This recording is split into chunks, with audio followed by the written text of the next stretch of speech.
fighters, and that's good for the American people. With Logan with Newsmax. Mr. Secretary, since we're here at AFRICOM, I have a question about Africa. Now, when you serve, you fought jihadists in the Middle East, and there's a lot of jihadists in Africa, whether it's ISIS, Al-Qaeda, Al-Shabaab, go on and on.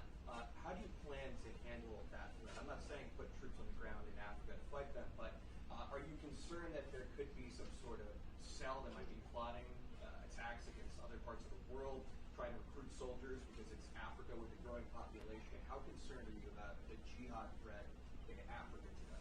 Definitely concerned. I mean, anybody of my generation that served in Iraq and Afghanistan or been a part of post 9/11 understands the threat of global jihad, especially the desire to export that against our allies in Europe or Israel or certainly the United States of America. So the counterterrorism threat focused on those who would seek to do us harm is of the highest priority, which is why you saw what AFRICOM did so well in that strike in Somalia. Where we see those growing, plotting, or planning with increased capabilities, we will strike. And that pertains to Islamist organizations all across the continent. But it also, we have to work with partners and allies. I mean, foreign internal defense and security force assistance. I was with Green Berets this morning. You know, we think of Green Berets in the context of post 9/11, right? Kicking down doors, and they're really good at that.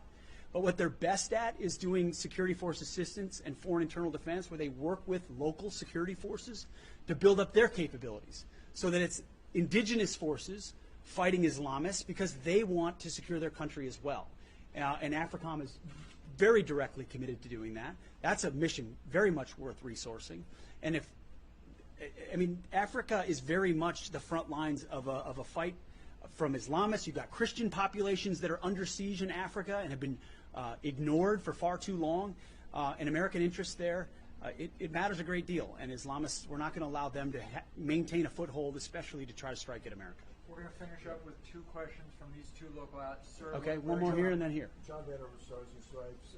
Also related to AFRICOM and Somalia, during the end of President Trump's first term, he elected to pull forces out of Somalia and switch to more of a rotational concept. President Biden sent troops back in there on a full-time basis. What's your vision going forward for Somalia? Do you want to maintain troops there continuously, or are you looking more towards pulling them back? Well, I mean, I want to listen to the commanders on the ground, first and foremost, as does the president. I mean, he's charged me with, hey, give me your best advice, but also keep your ear to the ground of what's most effective. But he's also been very clear that we're not trying to have American boots all over the globe. Where we can do counterterrorism effectively over the horizon, that's the preference. But we'll review the force posture there.